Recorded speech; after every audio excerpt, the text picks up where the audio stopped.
Hola amigos, bienvenidos a nuestro espacio un día más. Este es el vídeo número 2 de la serie Entrevista al extraterrestre, del libro precisamente Alien Interview o Entrevista al extraterrestre en español, de el famoso aterrizaje, más que aterrizaje, del famoso accidente de un ovni en Roswell, Nuevo México. Según dijimos en el primer vídeo, conviene que vayáis para atrás y lo miréis, así no perdéis la línea, aunque voy a esbozarlo rápidamente. Una nave extraterrestre cayó en Nuevo México, en una granja cercana a Roswell. Murieron todos los tripulantes menos uno que se llamaba o que se llama Er. Y este Er, que es más bien femenino, ni siquiera es una entidad biológica. Era un ser de 1 metro de altura más o menos, sintético, con un circuito electromagnético extraordinario que al parecer es pilotado o se comunica con un espíritu superior. Es el instrumento, por tanto, de un espíritu. En primera instancia aparece la base del ejército que está allí en Nuevo México. Desplaza toda su logística al accidente para intentar entrevistarse con este extraterrestre o ver lo que ha pasado en definitiva. Y en esa expedición va una mujer enfermera, Matilda O'Donnell McElroy. Y esta mujer, al intentar, digamos, analizar si el extraterrestre, que no era biológico, era sintético, tenía heridas o tiene alguna necesidad, el extraterrestre le dice que está perfectamente, así como sus compañeros han muerto, él, que es el piloto, no tiene ninguna necesidad. El fenómeno es extraordinario. De repente los militares americanos tienen un ovni estrellado que seguramente sacarían tecnología inversa, no seguro que la han sacado, y un extraterrestre vivo. Pero el extraterrestre no quiere comunicarse con nadie, solo quiere comunicarse telepáticamente en primera instancia con Matilda, la enfermera de 22 años, que a ella no lo esperaba, que fuera precisamente acreedora de la confianza de esta entidad. Y hay una serie de preguntas que son, digamos, elementales sobre quién es, por qué ha venido, etcétera, etcétera, que se la plantean el servicio de contrainteligencia o el servicio de inteligencia de la base al extraterrestre. Allí se presentan todo tipo de personajes, militares, agentes especiales, agentes de negro, señores de negro, esos que decían que mataban a los testigos en aquel tiempo del fenómeno ovni. Se presentan también el aparato médico, psicólogos, incluso aparece Krishnamurti, el famoso psíquico, vidente o místico hindú, que intenta comunicarse con la entidad, no entidad biológica, no es que no es biológica, es sintética, la entidad. Pero él no quiere comunicar, ella, según Matilda, esta entidad era femenina. Ella no quiere comunicarse más que con la enfermera. Por eso, al principio intentan sonsacarle, intentan hacer todo tipo de presiones, pero ella es, digamos, una tumba. Solo quiere comunicarse con Matilda O'Donnell. Ella, en definitiva, solo quería comunicarse con la enfermera. Y en esta parte del vídeo, en esta segunda parte, vamos a ver los entresijos de esa comunicación. En la entrevista siguiente se me pidió que le hiciera solo una pregunta al extraterrestre. Transcripción oficial de la entrevista. Máximo secreto. Transcripción oficial de la Fuerza Aérea del Ejército de los Estados Unidos. Campo Aéreo del Ejército de Roswell. Grupo 509 de bombarderos. Tema: entrevista al extraterrestre. 10/7/1947. Pregunta: ¿por qué ha dejado de comunicarse? Respuesta: no detener. Otros. Ocultos.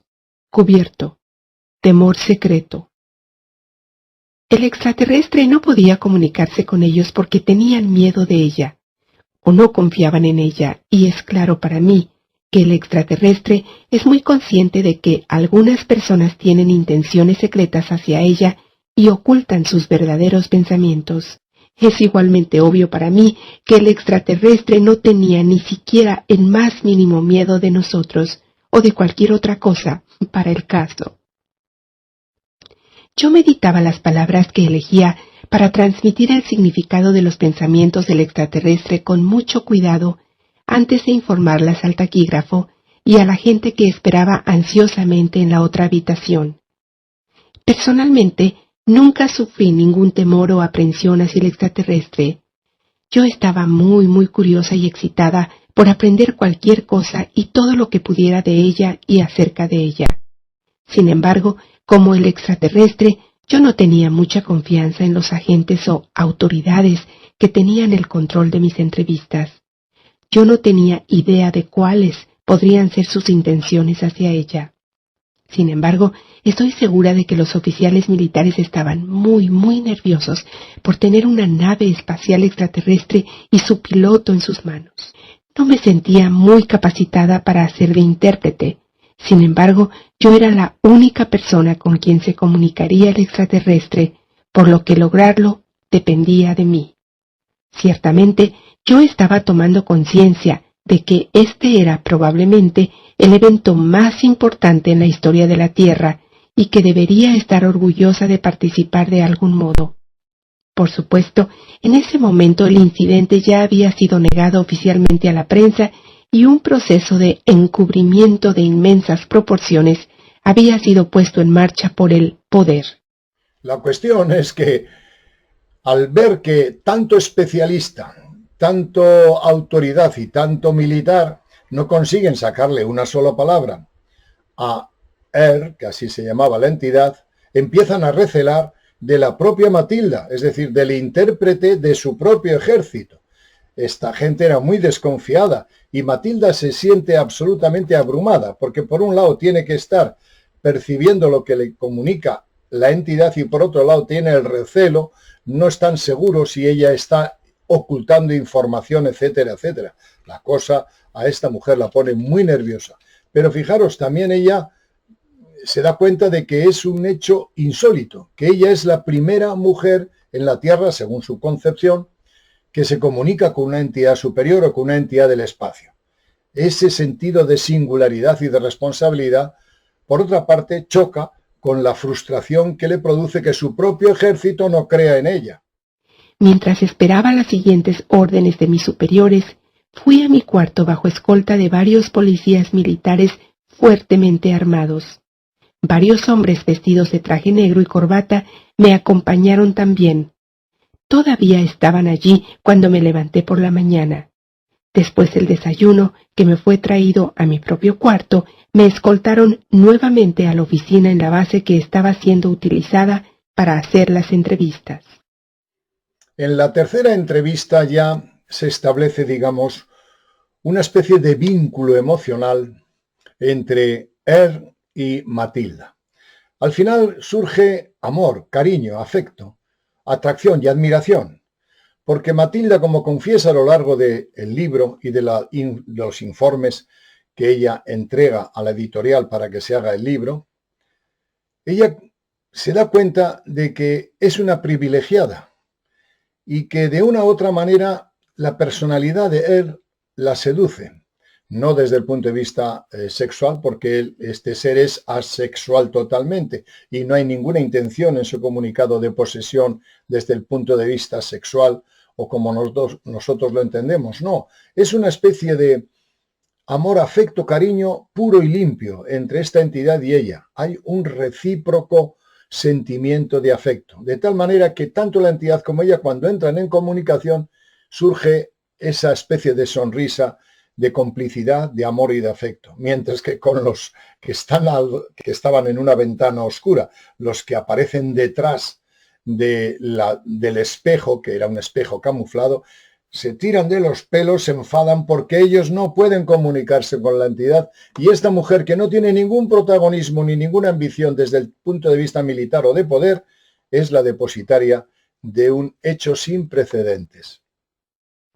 Dado que su cuerpo no era biológico, no necesitaba ningún alimento, aire o calor, y al parecer tampoco necesitaba dormir.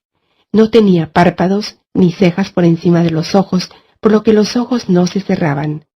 No creo que nadie pudiera saber si estaba dormida o despierta mientras estuviera sentada en la silla. A menos que moviera su cuerpo o hiciera algún gesto con su mano, era difícil decir si estaba aún con vida o no, a menos que se pudieran percibir sus pensamientos. Cuando entré en la habitación, ella estuvo muy contenta de verme. Sentí una sensación muy real de reconocimiento, alivio y un cálido sentimiento desde ella. Era como la emoción ansiosa e incondicional, un amor platónico que se percibe desde un perro o un niño, pero con control y reservada calma. Debo decir que me sorprendió que yo sintiera el mismo tipo de afecto por el ser extraño, sobre todo porque habíamos pasado tan poco tiempo juntas. Me agradó que yo fuera capaz de continuar mis entrevistas con ella, a pesar de toda la atención que estaba recibiendo de la multitud del gobierno y del ejército que llegaba a la base. Transcripción oficial de la entrevista. Máximo secreto. Transcripción oficial de la Fuerza Aérea del Ejército de los Estados Unidos, Campo Aéreo del Ejército de Roswell, Grupo 509 de Bombarderos. Tema: Entrevista al extraterrestre. 11/7/1947. Pregunta: ¿puede leer o escribir en algún idioma de la Tierra? Respuesta: no. Pregunta: ¿entiende los números o las matemáticas? Respuesta: sí. Yo soy un oficial, piloto, ingeniero. Pregunta: ¿puede escribir o dibujar símbolos o imágenes que podamos ser capaces de traducir a nuestra lengua? Respuesta: incierto. Pregunta: ¿existen otros signos o medios de comunicación que usted pueda utilizar para ayudar a entender sus pensamientos más claramente? Respuesta: no.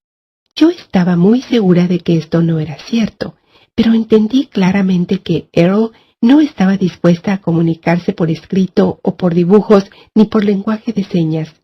Mi sensación era que ella estaba siguiendo órdenes, como cualquier soldado que ha sido capturado, evitando revelar información que podría ser útil a un enemigo, incluso bajo tortura.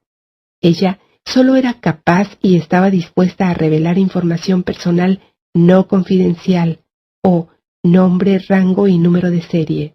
Pregunta: ¿nos puede mostrar en un mapa estelar cuál es la estrella de su planeta de origen? Respuesta: no. Esto no es porque no conoce la dirección a su planeta natal desde la Tierra. Ella no quiso revelar la ubicación. Se debe también al hecho de que el sistema estelar de su planeta de origen no figura en ningún mapa estelar de la Tierra. Está demasiado lejos. Pregunta: ¿cuánto tiempo le llevaría a su gente localizarlo a usted aquí? Respuesta: desconocido. Pregunta: ¿cuánto tiempo le tomaría a su gente viajar aquí para rescatarlo? Respuesta: minutos u horas. Pregunta: ¿cómo hacerle entender que no tenemos la intención de hacerle daño? Respuesta: intenciones son claras. Veo en su mente imágenes, sentimientos. Pregunta: si usted no es una entidad biológica, ¿por qué se refiere a sí mismo como femenino? Respuesta: yo soy creadora, madre, fuente. Estas preguntas me llevaron solo unos minutos. Entonces me di cuenta de que podríamos estar en serios problemas si el extraterrestre no estaba dispuesto a cooperar o a revelar cualquier información que los militares o las agencias de inteligencia o los científicos consideraran útiles para ellos. También estaba segura que el extraterrestre tenía muy claras las intenciones reales de la gente que había escrito estas preguntas, ya que ella podía leer la mente con la misma facilidad que podía leer mis pensamientos y comunicarse conmigo telepáticamente. Debido a estas intenciones, es que no estaba dispuesta a cooperar con ninguno de ellos, de ninguna manera, bajo ninguna circunstancia. Estoy igualmente segura de que ya que no era una forma de vida biológica, no habría ningún tipo de tortura o coacción alguna que pudiera hacerle cambiar de opinión. En un momento determinado, solicita información escrita. La entidad no conocía el idioma inglés. Entonces se le entrega por parte de las autoridades, de todo el aparato logístico que estaba en torno a la entidad, se le entregan unos libros básicos de inglés.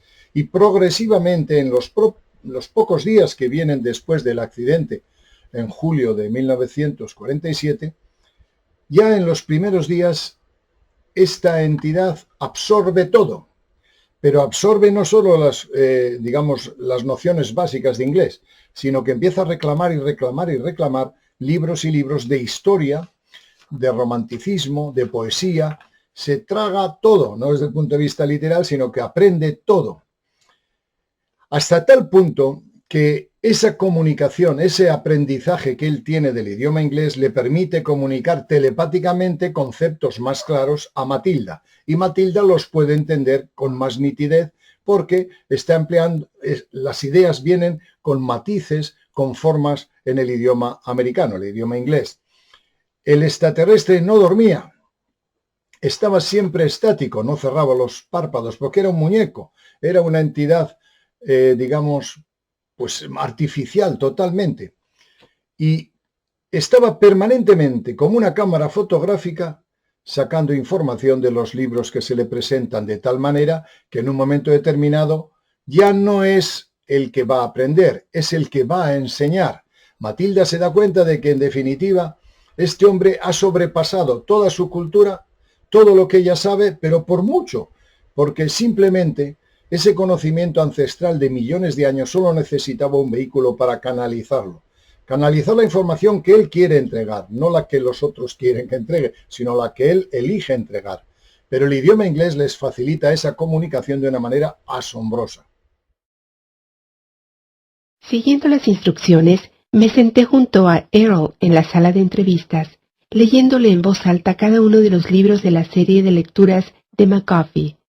Cada uno de los libros tenía sencillas y excelentes ilustraciones de las historias y materias que se enseñaban, pero muy anticuadas para los estándares actuales. No obstante, Errol parecía entender y absorber todas las letras, sonidos, sílabas y significados a medida que avanzábamos. Seguimos este proceso durante 14 horas al día durante 3 días consecutivos sin interrupción, con excepción de algunas comidas y descansos de mi parte. Pero no tomaba descansos para nada. No durmió. En su lugar, se quedaba sentada en el sillón mullido de la sala de entrevistas, repasando las lecciones que ya habíamos cubierto. Cuando regresaba cada mañana para comenzar donde habíamos dejado, ella ya había memorizado las lecciones anteriores y había avanzado a las páginas siguientes. Este patrón continuó acelerándose hasta que se tornó inútil que siguiera leyéndole. Aunque Errol no tenía una boca para hablar, ahora era capaz de dirigirme sus pensamientos en inglés. Al final de estas lecciones, Errol fue capaz de leer y estudiar por su cuenta. Más tarde comenzó a leer libros de ficción, novelas, poesía y los clásicos de la literatura. Errol también pidió libros sobre temas de humanidades, especialmente historia. Creo que debe haber leído por lo menos 50 libros de historia de la humanidad y arqueología. Por supuesto, me aseguré de que también recibiera una copia de la Santa Biblia, que leyó de cabo a rabo sin comentarios ni preguntas. Personalmente, creo que ella ya sabía mucho más sobre la cultura e historia de la Tierra de lo que estaba dispuesta a admitir cuando empezamos. Pronto descubriría cuánto más. En un momento determinado de la entrevista, se revela, con la información que entrega se revela un pasaje de la historia que siempre ha estado teñido de misterio o de extraño.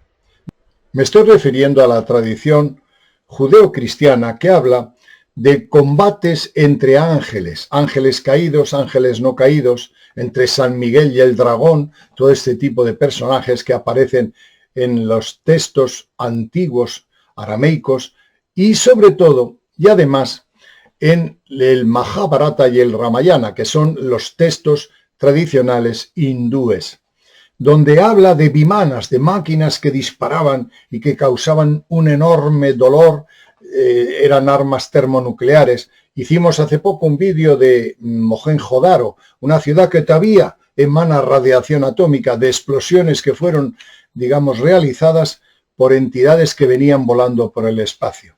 Él habla de eso. En este trabajo se revela algo que ha permanecido, digamos, oculto o extraño o que no tenía ningún sentido, que en la India hace 5.000 años hubiese ataques termonucleares entre platillos volantes o vimanas, como ellos le llaman.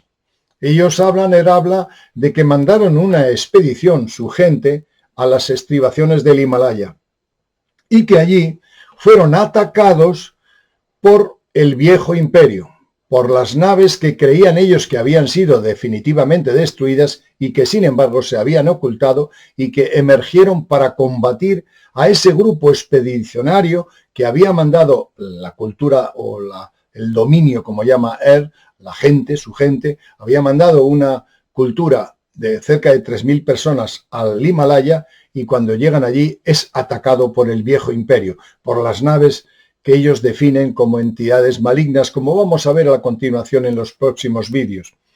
Destruyen, atrapan a estos 3.000 expedicionarios y son, digamos, dispersados. Esa batalla entre los seguidores del viejo imperio, que según estos son negativos, y ellos, que son el dominio, se dio en el contexto de los Himalayas hace 5 o 6.000 años. Y él lo cuenta. Por otra parte, textos antiguos indios hablan de vimanas, extrañas naves aéreas que vomitan fuego destruyendo ciudades y ejércitos enteros. Está claro que hace 10.000 años los habitantes de este planeta no disponían de armas de tal naturaleza, por lo que hay que suponer que se trata de entidades venidas de fuera. Unos versos en el Mahabharata se refieren a estas armas explícitamente. Una columna de humo incandescente y llama tan brillante como miles de soles en todo su esplendor. Una explosión perpendicular generando una enorme columna de humo que generaba círculos concéntricos de ondas que se extendían como parasoles gigantes. Era una explosión desconocida, como una gigantesca expansión de muerte, que redujo a cenizas la raza entera de los Brihnis y los Adhakas. Tras unas horas, la comida y los alimentos devastaron a aquellos que sobrevivieron a la explosión y los soldados intentaban lavar en vano sus equipamientos y vestidos, pues sin duda se trataba de impregnaciones radioactivas. ¿Qué quiere decir Earl? Le pregunté. He sido parte de la fuerza expedicionaria del dominio en este sector del espacio por varios miles de años. Sin embargo, personalmente no he tenido contacto íntimo con los seres en la Tierra desde el año 5965 a.C. No es mi función principal la de interactuar con los habitantes de los planetas dentro del dominio. Yo soy un oficial, piloto e ingeniero, con muchos deberes que cumplir. No obstante, aunque tengo fluidez en otros 347 idiomas dentro del dominio, no había estado expuesto al idioma inglés. El último lenguaje de la Tierra del que estuve al corriente fue el idioma sánscrito de los himnos védicos. En aquel tiempo, yo era miembro de una misión enviada para investigar la pérdida de una base del dominio ubicada en las montañas del Himalaya. Un batallón entero de oficiales, pilotos y personal administrativo y de comunicaciones había desaparecido y la base había sido destruida. Varios millones de años atrás me formé y serví como investigador, evaluador de datos y oficial planificador de programas para el dominio. Debido a mi experiencia en esa tecnología, me enviaron a la Tierra como parte del equipo de búsqueda. Uno de mis deberes fue el de interrogar a la población humana que habitaba la zona adyacente en ese momento. Muchas de las personas en esa región informaron el avistamiento de vimanas o naves espaciales en la zona. Siguiendo la lógica cadena de pruebas, testimonios, observaciones, como así también la ausencia de cierta evidencia, es que llevé a mi equipo al descubrimiento de que todavía existían naves e instalaciones muy bien ocultas pertenecientes al viejo imperio en este sistema solar, de las que habíamos estado completamente inadvertidos.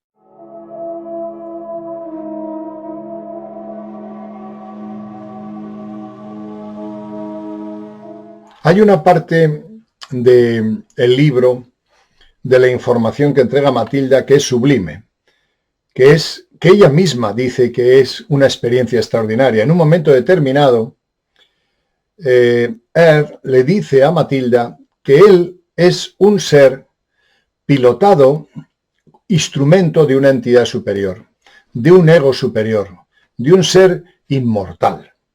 Y le dice a Matilda que ella también es un ser inmortal. Claro, ella se sorprende. ¿Cómo voy a ser yo un ser inmortal? Inmortales son los dioses, yo no soy un ser inmortal. Le dice, sí, tú eres un ser inmortal. Y lo que hace la entidad, fijaros qué poder puede tener, que hace que se desdoble, provoca un desdoblamiento de Matilda allí mismo, digamos físicamente, en plena entrevista, y ella se ve desplazada, aislada, y puede sintetizar lo que es su espíritu, que está separado de su cuerpo y su cuerpo. La experiencia es sublime. ¿Qué poder tenía esta entidad que provoca en Matilda un desdoblamiento?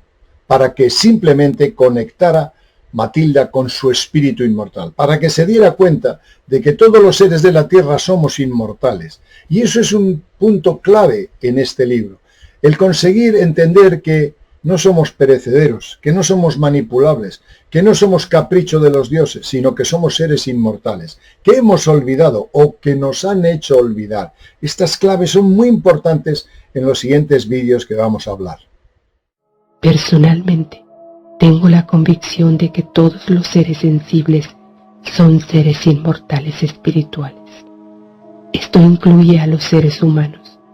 En áreas de una mayor exactitud y simplicidad, voy a utilizar una palabra inventada, es ser, porque la naturaleza primaria de un ser inmortal vive en un estado atemporal que es, y la única razón para su existencia es que decide ser. No importa lo humilde de su puesto, en una sociedad, cada es ser merece el respeto y el trato que a mí me gustaría recibir de los demás. Cada persona en la Tierra sigue siendo un es ser, independientemente de la propia conciencia del hecho. Nunca olvidaré esta conversación. Su tono era muy prosaico y carente de emoción. Sin embargo, por primera vez sentí la presencia de una cálida y real personalidad en Errol. Su referencia a los seres espirituales inmortales me impresionó como un rayo de luz en un cuarto oscuro. Yo nunca había considerado antes que el ser humano podría ser un ser inmortal. Yo creía que ese estatus o poder estaba exclusivamente reservado al Padre, al Hijo y al Espíritu Santo, y debido a que soy una católica devota y sujeta a las palabras de Jesús y el Santo Padre, jamás había pensado en una mujer como un ser espiritual inmortal, ni siquiera la Santa Madre María. Sin embargo, cuando Errol pensó ese pensamiento, me di cuenta por primera vez que ella personalmente era un ser espiritual inmortal y que así somos todos. Errol percibió que yo estaba confundida acerca de la idea. Ella me dijo que me demostraría que yo también era un ser espiritual inmortal.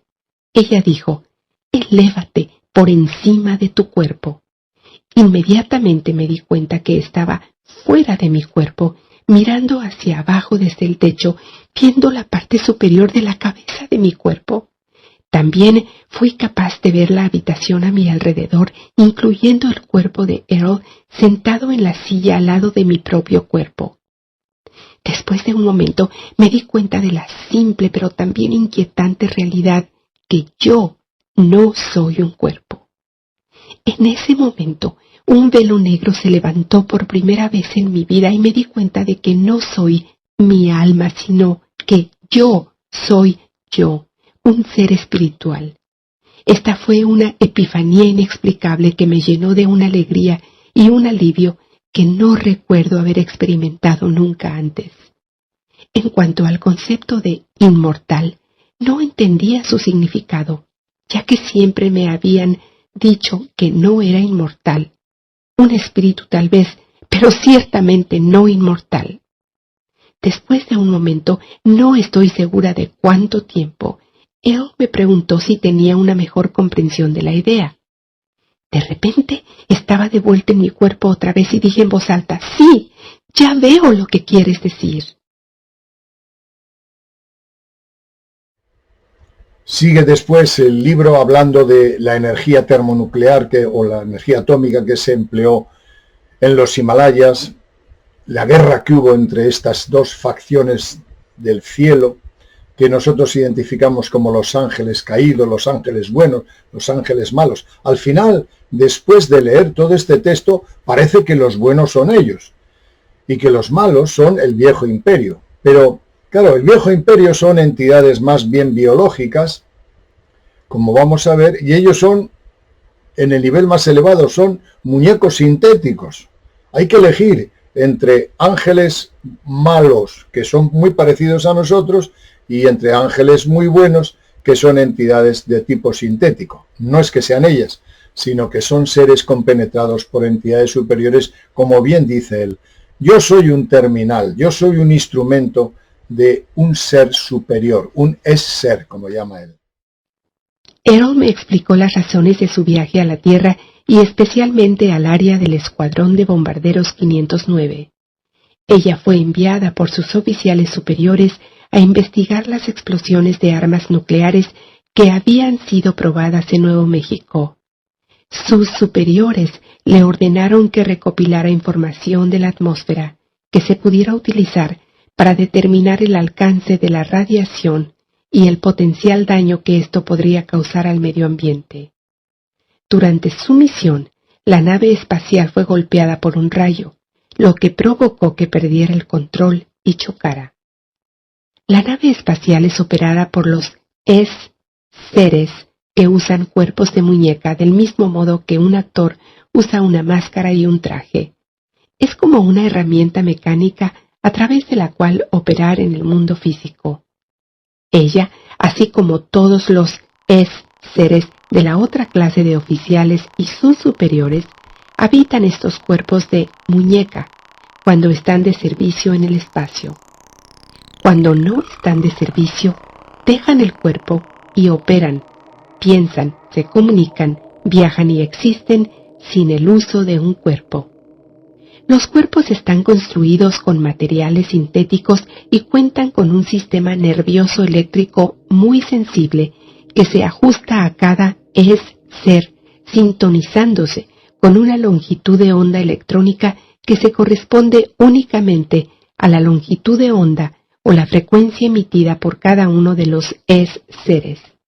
Cada es-ser es capaz de crear una frecuencia de onda única que lo identifica, como una frecuencia de ondas de radio. Esto sirve en parte como identificación, como una huella dactilar.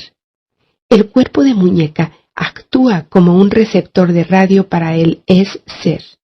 No hay dos frecuencias ni cuerpos de muñeca que sean exactamente iguales.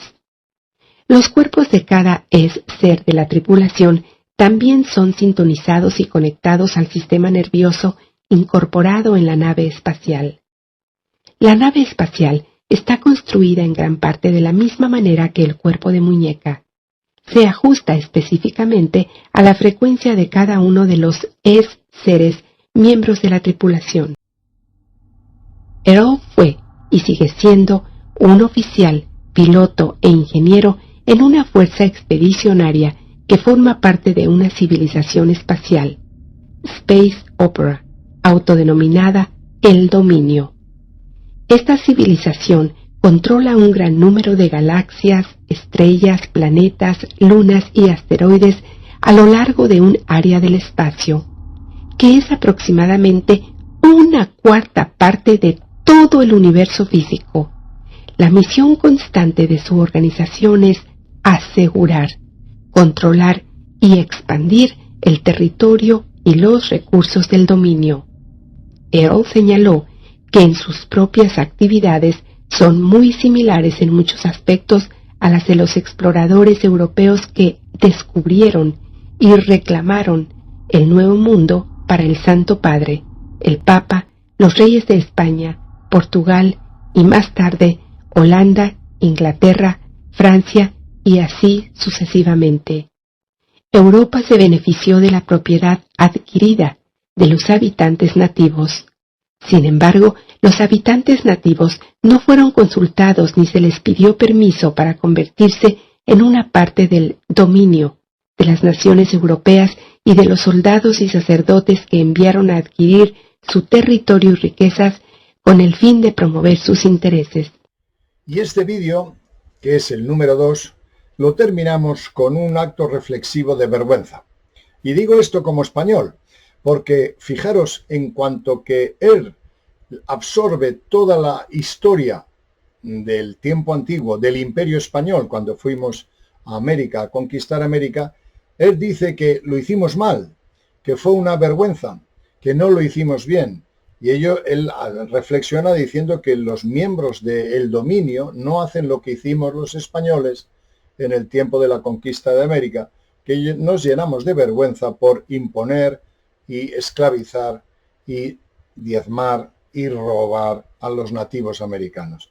Este punto reflexivo es extraordinario porque este hombre, claro, para conseguir esa información no solamente es, él aprende inglés y coge los libros de historia, contrasta toda esa información y luego lo que hace es pedir a sus seres superiores, a las entidades que les dirigen, que les mande información de todo esto, que si eso es cierto. Y automáticamente, desde las bases donde estaban, que según ellos están en el cinturón de asteroides, entre Marte y Júpiter, llega a él esa información y la vierte hacia Matilda diciendo, ojo, que la historia tal y como ustedes la cuentan es así.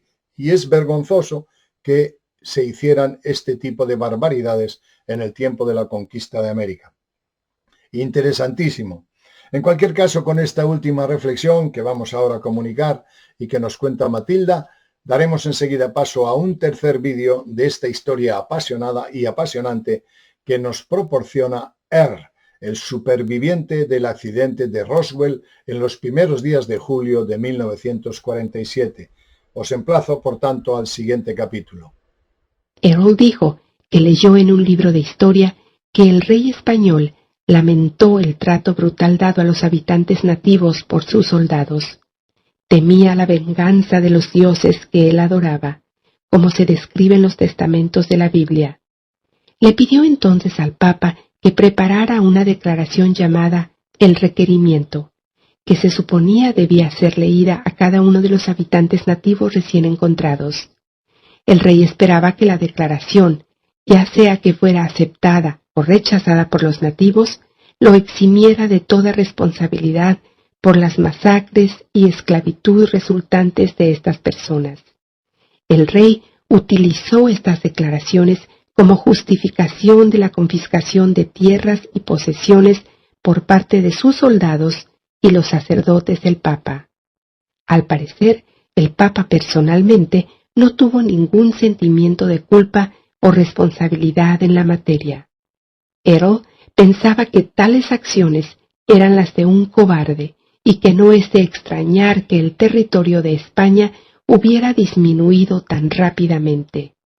Solo un año más tarde, el rey había muerto y su imperio había sido asimilado por otras naciones. Earl dijo que este tipo de comportamiento no se produce en el dominio.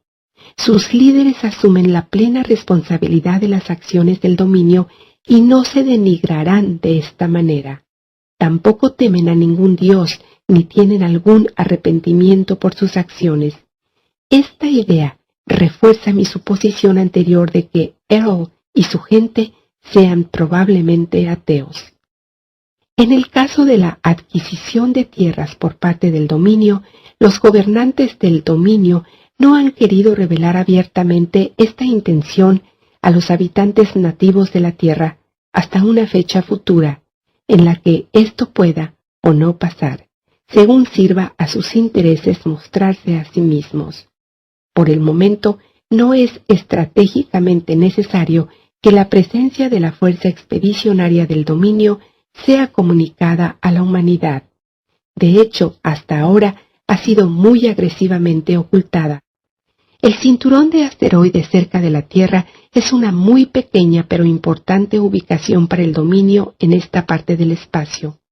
En realidad, algunos de los objetos en nuestro sistema solar son muy valiosos para su uso como estaciones espaciales de baja gravedad. Ellos están interesados principalmente en los satélites de baja gravedad de este sistema solar, que son principalmente en el lado oscuro de la Luna y el cinturón de asteroides, un planeta destruido miles de millones de años atrás, y en un menor grado, Marte y Venus. Estructuras abovedadas sintetizadas a partir del yeso o bases subterráneas cubiertas por pantallas de fuerza electromagnética son fácilmente construidas para albergar a las fuerzas del dominio.